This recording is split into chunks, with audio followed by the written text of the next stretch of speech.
Welcome to Becoming a Sleep Consultant. I'm your host, Jane Havens, a certified sleep consultant and founder of both Snooze Fest by Jane Havens and Center for Pediatric Sleep Management. On this podcast, I'll be discussing the business side of sleep consulting. You'll have an insider's view on launching, growing, and even scaling a sleep consulting business. This is not a podcast about sleep training. This is a podcast about business building and entrepreneurship.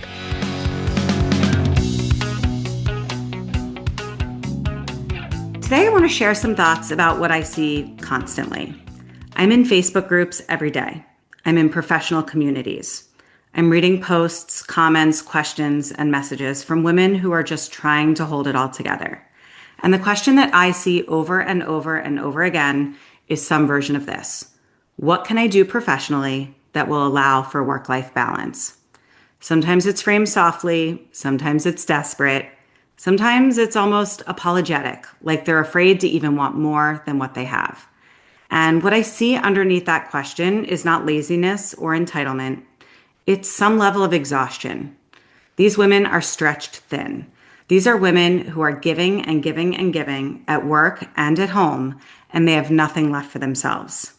These are women who feel like every part of their day belongs to someone else. But I also notice something else. I see how deeply committed so many people are to what's familiar, even when it's no longer serving them. I see women staying in careers not because they love their work, not because it excites them, because it's what they've done for a long time.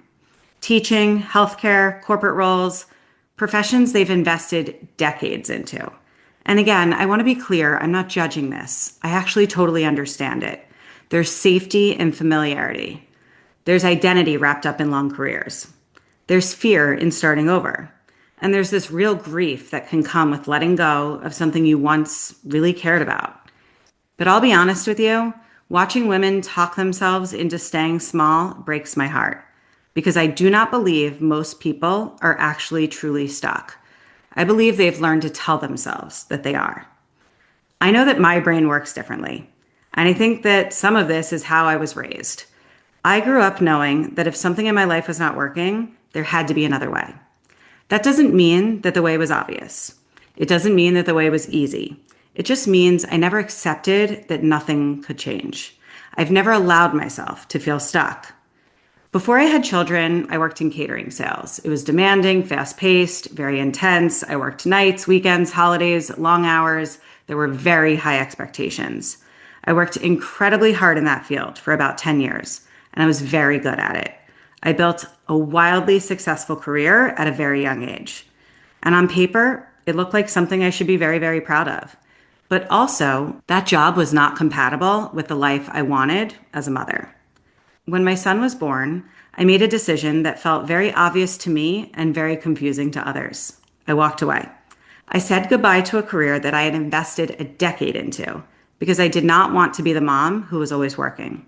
I didn't want to miss bedtime. I didn't want weekends and holidays to belong to my job.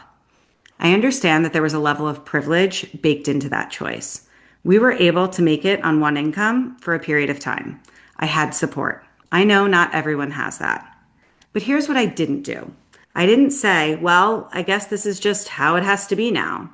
When the financial pressure of one income started to creep in, I didn't tell myself that the only options were to go back to an office or return to a life that no longer fit.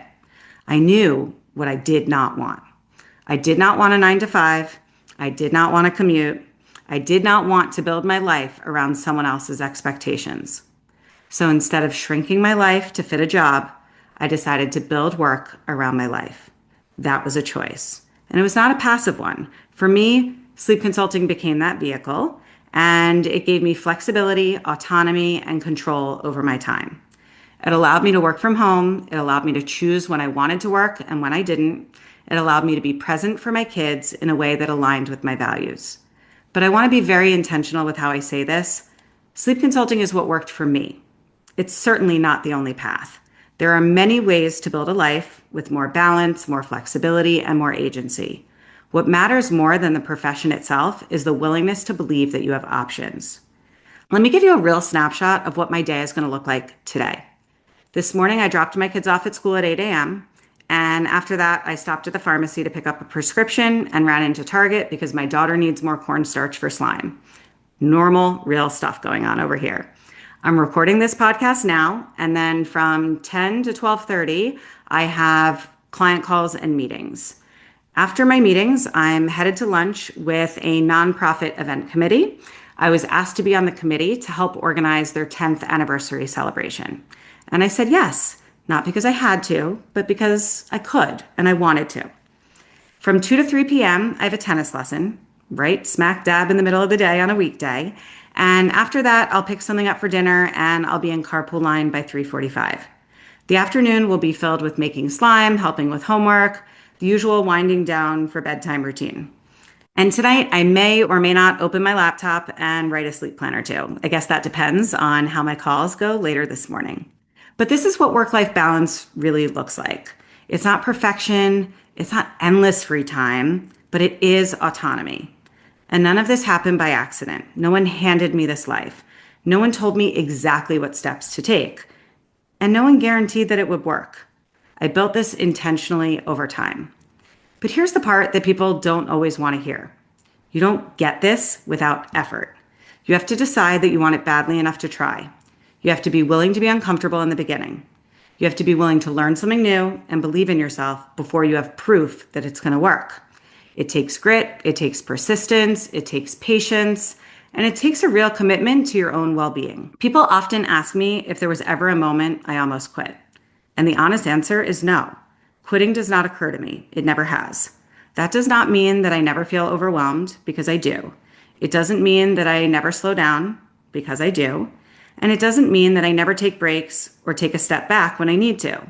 But quitting is not an option that I entertain. When things feel heavy or hard, I pause. I reassess, I rest, I adjust, but I do not walk away from something I've decided matters. People who succeed are not people who never struggle. They're people who do not quit when it gets uncomfortable. If you're listening to this and you feel burnt out, you feel stuck or resentful of your work, I want you to hear this clearly. You are not powerless. You are not trapped. You are not out of options. You may be afraid, you may be tired, you may be overwhelmed, but those feelings are not the same as being stuck. If something in your life is not working, you're allowed to change it. That change may take time. It might require learning new skills. It might mean letting go of an identity that you've held on to for a very long time, but it is possible. For me, sleep consulting was the path that allowed me to build a life with flexibility, presence, and autonomy. For you, it might be something else, or it might be this. What matters is that you stop telling yourself the story that this is just how it has to be, because it does not. You are in control of your own destiny, and the moment that you truly believe that, everything will start to shift. If any part of this episode resonated with you, if you found yourself nodding along or quietly thinking, I want something like this, I want you to know that you're allowed to explore that feeling. If you're curious about what it actually looks like to become a certified sleep consultant, I would actually love to speak with you. Not to convince you of anything, but to help you understand whether this work and this training could be a good fit for the life you want to build. You can book a call with me using the link in the show notes. We'll talk through your background, your goals, what this path could realistically look like for you. You do not need to have it all figured out. You just have to be willing to explore. And sometimes that first conversation is exactly where everything starts. Thank you so much for listening to this episode of the Becoming a Sleep Consultant podcast. If you enjoyed today's episode, it would mean so much to me if you would rate, review, and subscribe. When you rate, review, and subscribe, this helps the podcast reach a greater audience. I am so grateful for your support. If you would like to learn more about how you can become a certified sleep consultant, head over to my Facebook group, Becoming a Sleep Consultant, or to my website, thecpsm.com. Thanks so much, and I hope you will tune in for the next episode.